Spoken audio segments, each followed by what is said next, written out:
Knowing which tight end to start after just 2 weeks is not the easiest position to evaluate for fantasy football owners, but that's why Michael Fabiano is breaking down which guys you want to start and sit in week 3. Fabs, who are the tight ends that are building a hot start that fantasy owners should put in their lineup this week?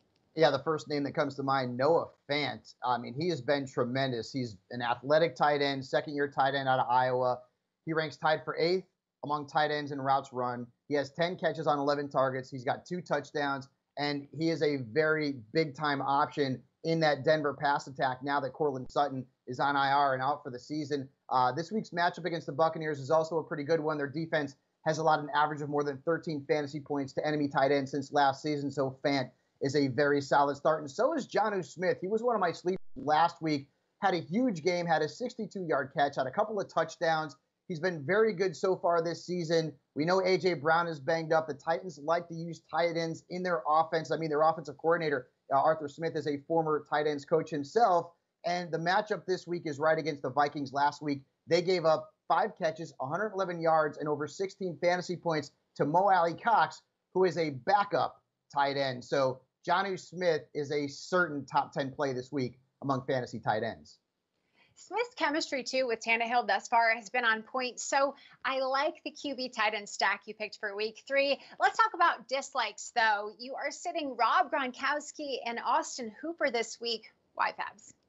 Gronkowski was actually my preseason pro bust, and right now, he's barely rosterable. Look at the numbers. He's been on a milk carton so far this season, right? 4 targets for 34 routes.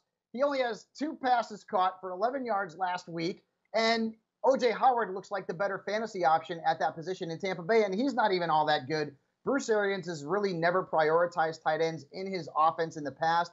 I'll tell you something right now.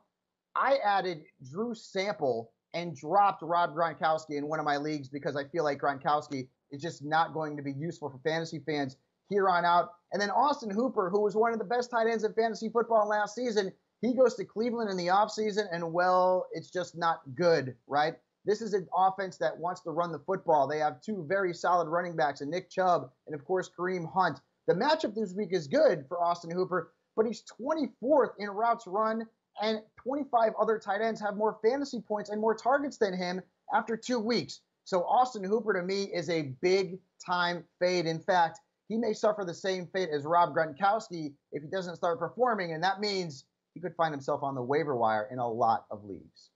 It is so hard to imagine that Rob Gronkowski is a droppable player, but 2020 continues to shock us. So That's right. Thank you so much for this insight. I really appreciate it. And for Sports Illustrated's award-winning weekly player rankings, get your membership to SI Fantasy Plus for just $14.99 a month.